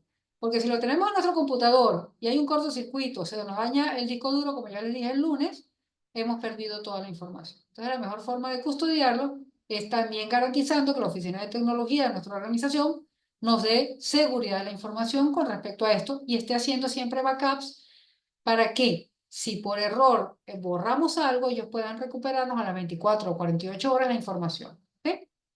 De todos modos, recuerden que todas estas plataformas de carpetas compartidas tienen un sistema de recuperación, tanto es así que cuando borramos un archivo, eso permanece 30 días por si acaso queremos recuperar. Importante. Entonces, podemos generar documentos muy sencillos y siempre se mantendrá la plantilla. Lo único que variará fueran entonces los datos. Por ejemplo, agarro el último, control C, lo pego en base y me han cambiado los datos, pero no ha cambiado la plantilla, ¿ok? Entonces es importante esta data, ¿ok? Esto es uno de los ejercicios que vamos a hacer en en el, en el examen, ¿ok? En el examen final. Es muy, muy sabroso y cuando ya lo dominan van a ver que es muy, muy útil. Pero también quiero que veamos otra cosita. Vamos a mostrarles otro elemento que es con respecto a la elaboración de formularios. ¿Okay? Vamos a compartir otro elemento. ¿Está claro con esto? De todos modos, la grabación les va a quedar y se les dan las indicaciones paso a paso en el mismo examen. ¿Okay? Vamos a ver un momentito. ¿Dónde estás? Ok, vamos a este ejercicio. Y déjenme compartirles un momento. Compartirles acá. Ok, vamos a... Ya va, que esta barra aquí sí estorba bastante. A ver si se ve. Sí se ve, perfecto. Ok. Hemos hablado de qué hacer con el formulario, o sea, con los datos, perdón. Pero luego hay otra herramienta en formulario que es súper útil. Ya va, que tengo un mensaje de texto acá. Ese documento que es previnculado en el documento de Word está cargado en Drive. Efectivamente, todo lo que estoy haciendo está en Word, está en el Drive, ¿ok?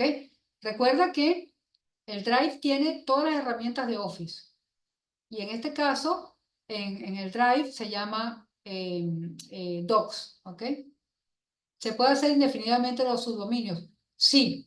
Acuérdate de lo importante es que no excedan los 255 caracteres, porque si no te bloquea. Yo recuerdo que una vez le presté un servicio el año pasado le presté servicio a una empresa internacional donde como no tenían protocolos de descripción o nadie le hacía caso a los protocolos de descripción, hubo un momento donde no pudieron abrir más archivos y entonces me llamaron a mí.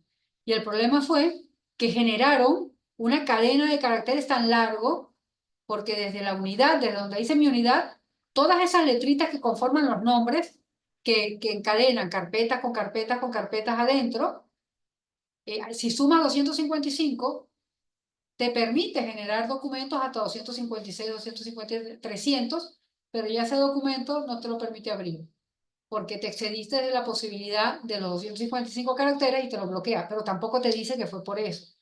Entonces lo que hay que empezar a hacer es ir cortando nombres, homologando la descripción, de modo que siempre el documento se permita ser identificado, pero con una homologación o una síntesis que sea uniforme para toda la organización. ¿Ok?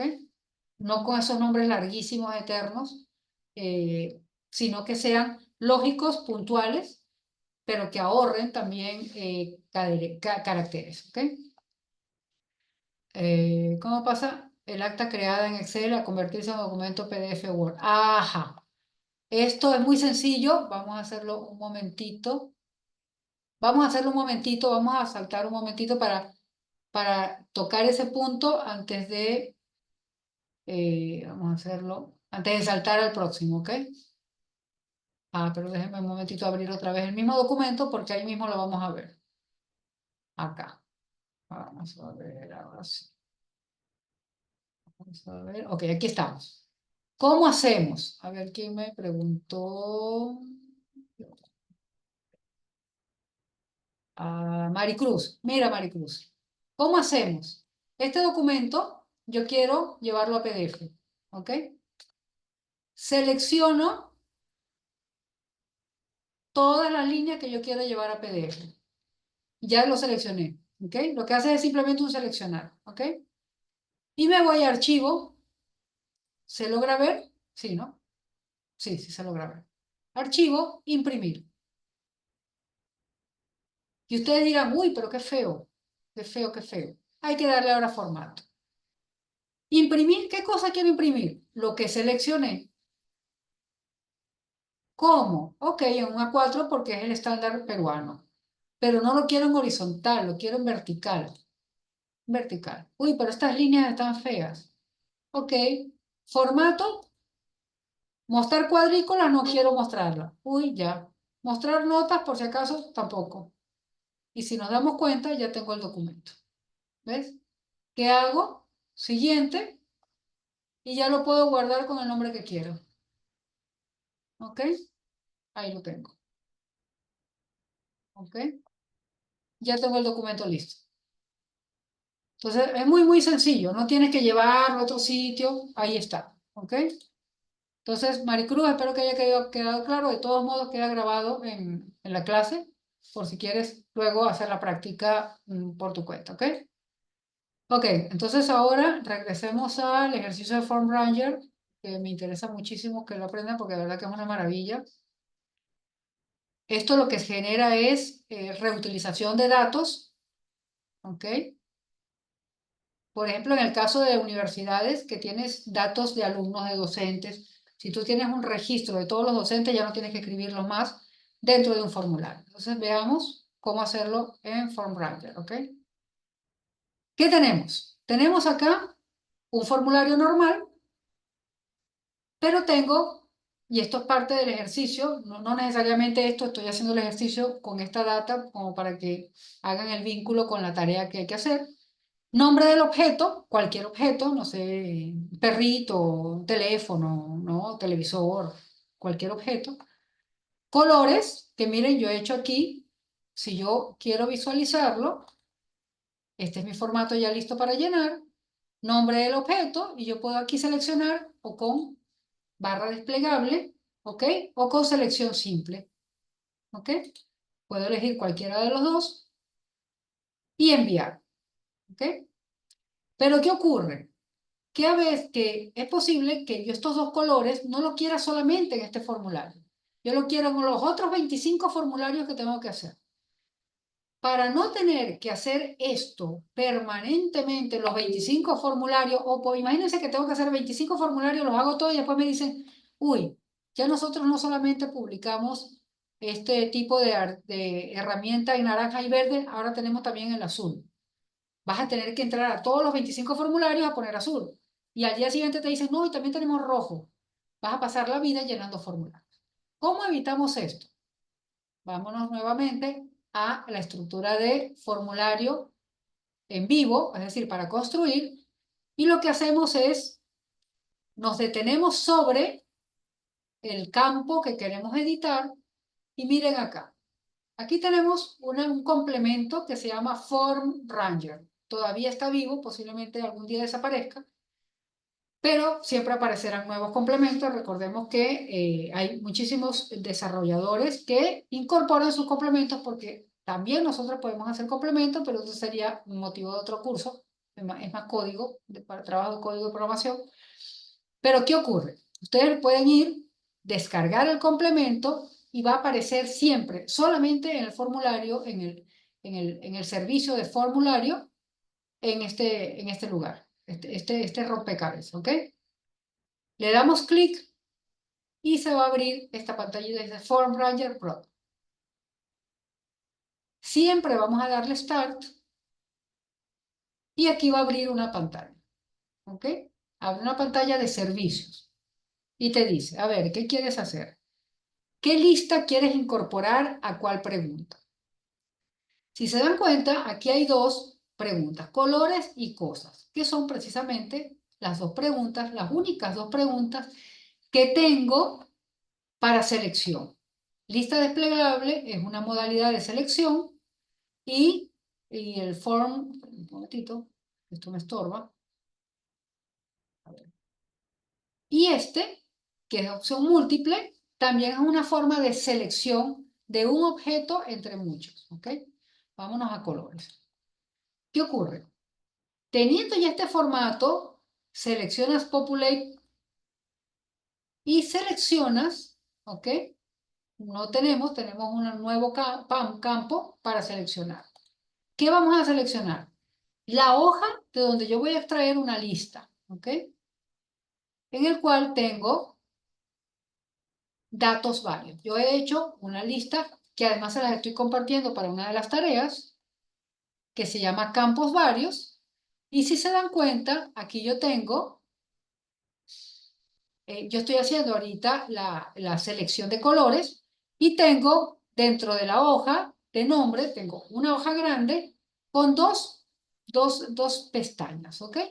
Tengo la pestaña juguetes y tengo la pestaña colores. ¿Qué quiero atacar aquí? Colores. Selecciono colores y si se dan cuenta, me va a abrir los colores que yo tengo en mi formulario, y ahora lo vamos a ver. Yo he colocado 4 colores de opción, que son los que me dijeron, lo que me dijeron en la organización que tenía que agregar a los 25 formularios. ¿Qué hago yo? Simplemente selecciono, ya yo seleccioné entre juguetes y colores, seleccioné juguetes, perdón, seleccioné colores y le doy Next. ¿Por qué? Porque yo quiero que en vez de colocar naranja y verde, aparezcan las opciones que están en este formulario, en este listado. Le doy Next y me dice, dame el nombre del rango. Voy a poner colores igualmente. ¿Ok? Y salvo. Al salvar, miren, aparece automáticamente. ¿Ok? De igual modo, me voy a cosas. Tengo que tener cuidado, no hacer esta selección en colores. Miren acá dice colores, no hacerlo en colores, sino hacerlo en, voy a poner más grande. Cierro colores y me voy a cosas. Y en cosas hago lo mismo. Populate, selecciono. Aquí tengo mesa y escritorio. Lo tengo en el mismo documento de datos varios. Ahí pueden poner todas las pestañas que quieran. Yo tengo hasta documentos con 50 pestañas para muchísimos formularios. Y ahora sí, bueno, este era juguetes. Bueno, juguetes yo puse ahí abajo cosas. Vamos a poner que sean juguetes. Y le doy Next. Pongo igualmente juguetes. ¿Ok? Y salgo. Ahora se van a dar cuenta que no hay 2 cosas, sino 3. Miren, hay una pelota, un peluche y un carrito. Y aquí puedo cambiar para que esté coherente. ¿Ok? Y ahora, para visualizar, tengo, miren las modalidades que elegí. Recuerden que la primera que elegí fue desplegable. Ya puedo elegir. Y en juguetes también elijo. ¿Ok? Esta es una forma de reutilizar datos. ¿Dónde reutilizamos datos? En estas plataformas que no son necesariamente nuestras, pero que es una forma, como les decía, de reutilizar la información, de modo que no tengamos que estar desperdigando datos por todos lados, sino que con una sola vez que registremos la información podemos reutilizarla. ¿Okay? Esta es una de las cositas interesantes eh, para implementar que, recordemos que este curso era de gestión de la información en nuestra organización. No es precisamente solamente de archivos, pero esto ayuda muchísimo a comprender la utilidad del dato, la naturaleza del dato per se, que no está vinculado a ningún objeto, ¿ok? Pero que sí, como vimos, como nos preguntó, vamos a ver, perdón, Maricruz, podemos generar datos no estructurados como los PDF, ¿ok? A partir de únicamente datos estructurados, ¿ok? ¿Quedó claro esta estrategia, esta herramienta es súper, súper útil? Y bueno, la van a poner en práctica si se centran en hacer la tarea, van a poder utilizarla, ¿ok? Y ahora, uy, nos quedan 16 minutos, qué horror, qué horror. Quiero que vamos a ver rápidamente, entonces hemos visto cómo hacer para tapar todo el desastrito de carpeta que podamos tener en carpetas compartidas. Lo hacemos a través de un Docs de Google, pero que la gente no pueda editarlo, sino solamente consultarlo. Cómo hacer formularios utilizando listas. Ustedes van a tener una lista para jugar, ¿ok? Y hacer su formulario. Y ahora vamos a compartir un momentito. Vamos a seguir con la presentación. Vamos a cerrar esto. Y quiero que veamos, a ver, compartir, acá. Acá. Ok, ya, vamos a subir esto que estorba. Esto al lado. ¿Los enlaces generados por Google Drive se podrían considerar enlaces confiables? No. ¿Por qué? No, ¿en qué sentido? Por eso le explicaba el tema del Docs. Si utilizas el Docs, no va a cambiar nunca. Pero si generas un PDF y lo compartes y ese PDF lo modificas, sí va a cambiar y ya no va a ser confiable. Entonces, la única forma de generar confiabilidad es que únicamente lo hagas bueno, por ejemplo, también el, el, el, el Excel de Drive o el Excel de OneDrive o el Excel de 365, ¿no? De SharePoint, siempre va a ser confiable porque es para alimentar datos, pero un PDF no. Entonces, lo importante es que mantengas el archivo en Word siempre protegido, de modo que nadie lo pueda modificar, pero va a funcionar como si fuese un PDF. Es la única forma de que mantenga ese enlace confiable, ¿ok? Ok, ya vimos el paseo, ya jugamos con el Form Ranger. Esto es importante, recuerden, si van a hacer el ejercicio, que ojalá lo quieran hacer, es bien divertido hacerlo y es muy satisfactorio cuando por fin funciona. Por favor, atención, porque me ha pasado con alumnos que confunden el ampersand con el numeral y ahí pueden pasar 3 horas peleando con esto. Es el ampersand el que funciona, ¿ok? Y esta es la sintaxis, ¿ok? Es cadena de carácter, ampersand que une la cadena de texto, ampersand que une cadena de carácter en el caso de que desee. ¿Ok? Siempre cuando, Maricruz, cuando vayas a hacer estos documentos, recuerda siempre restringir el acceso. Si es información delicada, que no todo el mundo lo pueda ver, y si no quieres que lo editen, eh, ok, el ORCID, me hablas del ORCID, Del. El ORCID también es un enlace permanente. Yo me voy a morir y yo voy a tener toda mi vida mi ORCID, ¿ok?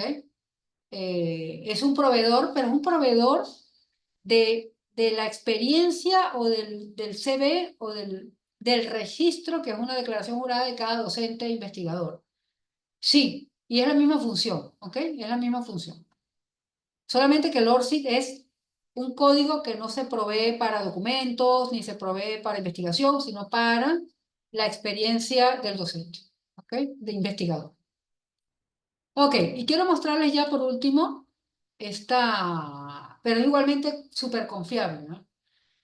Esta herramienta, bueno, esta estrategia para organizar documentos, que en este caso ya son datos no estructurados, es decir, PDFs, y no solo PDF, también puede ser Excel, gráficos, audios, ¿ok? Porque estamos hablando de repositorios digitales, en la nube fundamentalmente. Recordemos que en la nube no garantizamos las características de los documentos de archivo, es decir, autenticidad, fiabilidad, integridad, etcétera, etcétera. Eso lo garantiza el índice digital. Finalmente, el índice digital, pero no es un curso de gobierno digital ni de gestión documental. Eso, en caso de que estén interesados, tendría que ser entonces un curso de gobierno digital o de gestión documental. Ok, ¿qué ocurre? Estamos haciendo un ejercicio. Cuando se nombra un documento, no se recomienda el uso de espacios entre palabras, uso del guión medio, guión bajo, asterisco o puntos. Recordemos que hasta el espacio en blanco corresponde a caracteres, ¿ok? Yo siempre utilizo el guión bajo. Siempre utilizo el guión bajo. No me, no me agrada mucho dejar desvinculado los objetos. Lo que sí se puede hacer es que la cadena de caracteres que garantice, que caracterice el nombre completo del documento o del archivo, sí puede estar separado por un espacio. Por ejemplo, en el caso de este ejercicio, ustedes pueden ver que está el código que se ha asignado, que al finalmente es una fecha, y el nombre del documento. Pero ustedes perfectamente pueden unirlo siempre con enlaces, con guión medio o guión bajo. Yo preferiblemente uso guión bajo, para que no me... Porque el guión medio tiene otro significado, ¿ok?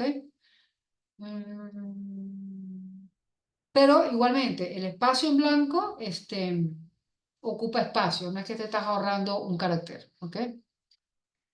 En este caso que estamos viendo en la pantalla, tenemos una serie documental llamada Transparencia y Acceso a la Información Pública, es hipotético. Y en esta serie documental hay un montón de expedientes, ¿ok? En este caso, estamos viendo en los expedientes por carpeta, porque esto es un repositorio de esos SharePoint, OneDrive que tenemos, donde tenemos el expediente 001-2024, pero también tenemos el expediente 250, que es la segunda carpeta que vemos. Posterior a ello, tenemos también el expediente 251 y este es el que estamos desglosando. Eso significa que también el expediente 250 y 252 está desglosado, pero para el ejemplo estamos haciendo uno solo, ¿ok? Para tenerlo ordenado, si se dan cuenta, todos los archivos que están en las carpetas se ordenan en forma alfabética, pero también numérica en el caso de tener números. Si yo organizase diferentes documentos dentro de una carpeta con la fecha en el orden en que generalmente escribimos la fecha, que es día, mes y año, y yo tuviese un documento hoy, 30 de octubre, pero tuviese un documento 31 de noviembre, perdón, 29 de noviembre, automáticamente estaría noviembre por encima de octubre y ya no estaría en orden. ¿Ok? ¿Por qué? Porque me hizo caso primero al 29, que va antes que el 30. Entonces, de forma alfabética o numérica, me está ordenando de manera desordenada, conforme tienen que estar conformados los expedientes, los documentos. Porque primero tenía que estar el del día 30 de octubre y después el del 29 de noviembre. ¿Cómo forzamos que los documentos estén en orden? Invirtiendo la cadena de datos de la fecha. ¿Qué hago yo? 2024, porque todos los documentos del 2024 van a estar uno detrás del otro. Si yo ingreso un documento del 2025, va a estar inmediatamente debajo de todos los 2024. Teniendo ordenado todos los 2024, porque todos son igualitos, el próximo carácter para ordenar va a ser el mes. Hasta el mes 9 vamos a tener el 0, 01, 02, 03 hasta el 09. Pero luego viene el 10. Si yo no pusiese el 0, tendría todos los documentos del mes 1, que es enero, pero inmediatamente después tendría todos los documentos del mes 10, que es octubre. Y posteriormente tendría el mes 2, que es febrero. Para evitar esto, lo que hago es poner un 0, 1, 0, 2, 0, 3, para que se mantengan en orden, como se puede ver en la gráfica. Y de igual modo los días. Si yo tengo el día 1, después el día 2, pero también posterior al día 2 ingreso un documento del día 10, el día 10 va a estar debajo del día 1 por encima del día 2. ¿Cómo evito esto? Poniendo un 0, 01, 02, 03, y luego de 09 llegará el 10 y se mantendrá por orden original, que es uno de los principios archivísticos. De este modo, la persona que abra este expediente podrá ver en el orden correcto de cómo se fue conformando ese expediente. ¿Ok? Un ejemplo, además se los dejo porque ya estamos cerrando, pero esto es un ejemplo que van a tener en el video y en las láminas también, es cómo se genera, cómo llegó objetivamente en un sistema de gestión documental o un sistema de trámite documentario que se fue almacenando de manera natural la documentación. Un documento que fue la solicitud de licencia de funcionamiento, mira qué casualidad el ejercicio que tuvimos, del que estuvimos hablando, que llegó por sistema de trámite o por formulario también, porque lo hace así los formularios de Google o de OneDrive, y nos da la fecha, pero él mantiene el orden. Per se, él mantiene el orden, ¿no? Así es como se ordena naturalmente un trámite, ¿ok? El día 14 a las 10:26 se solicita. El mismo día, a las 11, muy eficiente el director, deriva la solicitud a un especialista, a Pedro Pérez, para que tramite la, la, la, la, el- la solicitud. Posteriormente, el subalterno, al día siguiente, 22 horas después, logra entregarle el informe al superior, ¿no? A través de que un informe, aquí miren, aquí podemos hacer ejercicios de tipos documentales y su función. Solicitud del ciudadano, el superior, la autoridad le envía al subalterno, al profesional, la tarea a través de un memorando, el subalterno le eleva sus consideraciones al superior a través de un informe, y luego el superior, el mismo Miguel Hernández, que es el jefe, deriva la autorización a Pedro Pérez, de la solicitud de Pedro Pérez presentada a la organización, a Carlos Rodríguez, que es el responsable de elaborar la resolución. Y lo hace a través de memorando porque también es un subalterno. Posteriormente, Carlos Rodríguez genera la resolución de licencia de funcionamiento del señor solicitante llamado Pedro Pérez y eleva, además, en esta fecha, o sea, 2 días después de la solicitud, el informe que ya tenía elaborado Juan García con el proyecto de resolución que él no puede firmar porque es subalterno. Se lo eleva a quién? Al jefe. Y el jefe, finalmente, firma la resolución y por lo tanto aprueba la licencia de funcionamiento. ¿Con qué? Con resolución.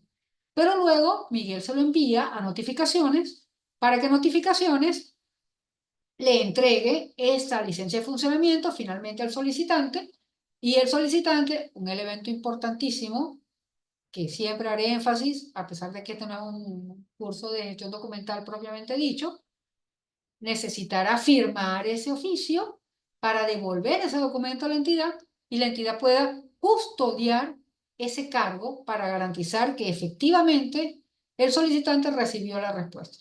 Y eso lo incorpora al expediente. Luego de esto, se finaliza el expediente y comienzan los plazos precautelares de custodia del expediente. ¿Ok? ¿Qué ocurre?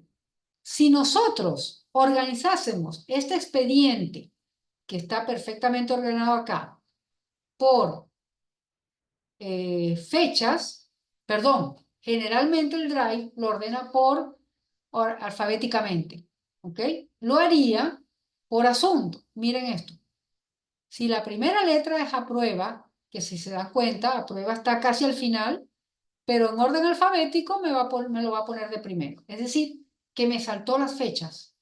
Necesitaría yo entonces, efectivamente, incorporar un código, que es el que les he indicado anteriormente, para que se mantenga en orden. Si no coloco algo que me ordene el expediente, vamos a tenerlo todo salteado, porque va a depender de lo alfabético, ¿ok? De la relevancia que le demos al documento, que generalmente, cuando alimentamos carpetas, le hace caso ¿a qué? A el título del archivo. Y si este archivo se llama prueba, va a ir primero. Luego va a estar deriva, miren acá hay dos deriva, pero el primero va a ser el de autorización por la A y después va a ser el de la S por solicitud. ¿Ok? Entonces, si se dan cuenta, ya está invirtiendo toda la locura al revés. Y como el primer documento que ingresó, que fuese la solicitud, empieza por S, lamentablemente va a quedar al revés. Lo que tenía que estar arriba va a quedar abajo. ¿Cómo evitamos esto? ¿Cómo evitaríamos esto? Miren acá, así estaría en la carpeta natural en un drive normal. Así estarían ordenados. A, D, E, I, N, S. Incorrectamente. ¿Cómo resolvemos el asunto? Poniendo una codificación que vendría siendo, podría ser perfectamente la fecha invertida, año, mes, día, y en el caso de que tengamos 2, 3 documentos elaborados el mismo día, para que no se peleen entre ellos, porque si nosotros no pusiésemos el 01 y el 02 acá, este deriva estaría por encima, por la D, estaría por encima de solicita. Y entonces ya estaría rompiendo el principio de orden original. Entonces, como tengo dos documentos que se han incorporado a este expediente o a esta carpeta el día 14, pongo 01 para que mantenga la relevancia y luego voy a poner el 2, ¿ok? De este modo yo puedo tenerlo ordenado por día o también puedo poner 1, 2, 3, 4, 5, 6, 7, 8, ¿ok? Esto lo que va a garantizar es un orden adecuado conforme al ¿cómo le llaman en Colombia? No le dicen orden original. Eh, si alguien me lo dice, Blanca, por favor, tiene un nombre similar, original, algo original. Así podré, principio de orden original en Perú, pero en Colombia le llaman distinto. Así mantendríamos el orden original de nuestras carpetitas en nuestro Drive, si no tenemos un sistema de gestión documental. Y esto funcionaría perfectamente para que cualquier especialista pueda revisar de manera expedita. Ustedes le comparten la carpeta y ya él podría revisar perfectamente sin necesidad de saltar entre documentos. Y eso ayuda un montón a evitar la pérdida de tiempo en los profesionales a la hora de tomar decisiones o elaborar respuestas o informes. ¿Ok? Al final, resolver soluciones, resolver los asuntos que los administrados presentan en la organización. Ok, y bueno, hasta aquí llega el curso, uy, a las 9 exactamente. Estimados, en la sala, en el aula virtual, les voy a compartir para no molestarlos acá, ordenación documental, perfecto. Voy a compartirles el enlace del quiz, ¿ok? Y además el enlace del examen. De igual modo, también estas láminas para que la tengan a mano. Vamos a tener varios días para que puedan hacer el examen, ¿ok? De modo que, primero, bueno, va a ser fundamentalmente teórico, pero usando algunas herramientas, algunos documentos que le estamos compartiendo. Y el que pueda hacer las prácticas, bienvenidos. ¿Okay? No es obligatorio, pero el que siente que, el que vio que le faltaban puntitos, que se equivocó en alguna parte teórica, intente hacerlo para que sumen puntos y tengan buena calificación y que su certificado salga bien lindo. ¿Okay? ¿Alguna consulta, chicos? ¿Una hoja, un subdominio o un conjunto de hojas? Subdominio, acuérdate que el subdominio está vinculado directamente al nombre que tú compras cuando compras por ejemplo, yo tengo una página que se llama Documentum Space. Ese es mi dominio, ¿ok? Pero compré la página, ¿ok? Y adentro tengo miles de pestañas, miles de entradas, como le llamamos, a las páginas que conforman. Igualmente los blogs son un dominio o un subdominio también cuando son gratuitos, y pueden tener un montón de páginas adentro, ¿ok? ¿Qué prende tu cámara? Ah, ciertamente. Dios, menos mal que siempre hay alguien que me recuerda las cosas. Estimados, si podemos encender las cámaras para hacer una impresión de pantalla. Déjenme un momentito abrir también a ver, un momentito para poder grabar varias imágenes. A ver, a ver. Ajá, a ver. Uy, a ver. ¿Quién más? ¿Quién más? Gracias a ustedes por la paciencia. A ver, ¿quién más? ¿Quién más? Mm. Eso lo vas a poder ver, la ordenación la puedes ver en el video, ¿ok? Perfecto, vamos entonces a imprimir la primera. Ok. Carlos Sánchez, Carlos, tu cámara, tu cámara.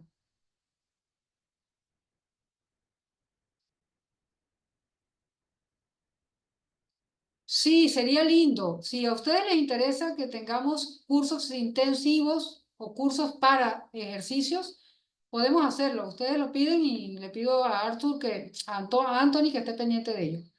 A ver, perfecto. Ok, vamos con la primera. Ah, mira, más gentita, bello. Qué lindo. A ver, a ver. Ok, ok, vamos a que se agreguen 4 más. Y Carlos Sánchez es el que tiene la cámara apagada, que tiene... Ok. Hicimos uno de descripción archivística, primer nivel, cuando trabajamos con Rick CM y todo. Pero seguramente el año que viene la lanzamos otra vez. Ok, vamos a ver otra. Ok, perfecto. Y otrita para dejarla ya en paz. Ok,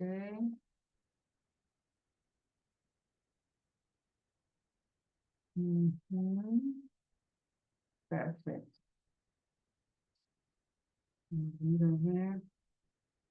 Mm, perfecto. Listo, estimados. Bueno, muchísimas gracias por la paciencia. Les voy a enviar ahorita toda la data y esperamos verlo. Y si pueden, miren también lo que hablamos ayer sobre inteligencia artificial, que es muy importante, las consideraciones éticas para la utilización de la inteligencia artificial en la gestión documental, ¿ok?